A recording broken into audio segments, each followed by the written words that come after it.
Donc l'intersyndicale s'est réunie ce matin pour relayer l'appel à la grève initié à l'origine par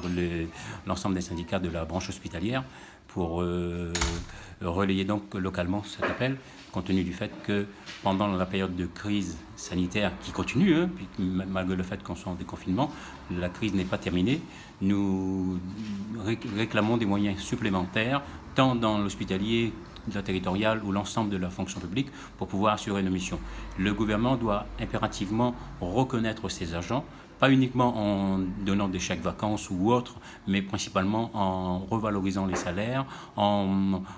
mettant en place un plan de recrutement massif qui nous permettrait, nous, agents de la fonction publique, que ce soit titulaires ou non titulaires, de pouvoir assurer correctement nos missions en faveur de la population. On a vu, parce que les services publics ont été largement sollicités d'ailleurs pour gérer cette crise, on a vu dans quel état les politiques austéritaires les avaient mis. On le disait, nous, avant la crise, avant son déclenchement, avant le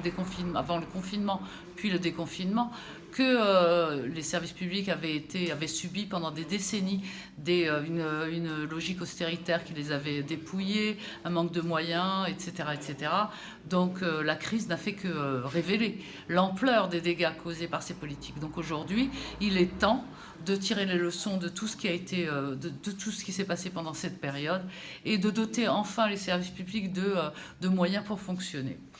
Et ce qui est décidé de toute façon, comme au niveau national aussi, c'est de mobiliser également l'ensemble des fonctions publiques et des services publics, parce que déjà en soutien des revendications des personnels hospitaliers, puisqu'on a vu dans quel état de délabrement était l'hôpital et dans quelles conditions de travail ils étaient, et en plus de rejoindre leurs revendications, parce que dans l'ensemble de la fonction publique, on a les mêmes revendications, notamment sur les moyens humains, les emplois et les moyens financiers. Il n'y a plus une administration, il n'y a plus un service public à La Réunion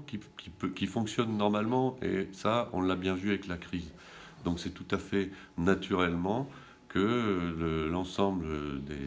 l'intersyndicale de la fonction publique rejoint, soutient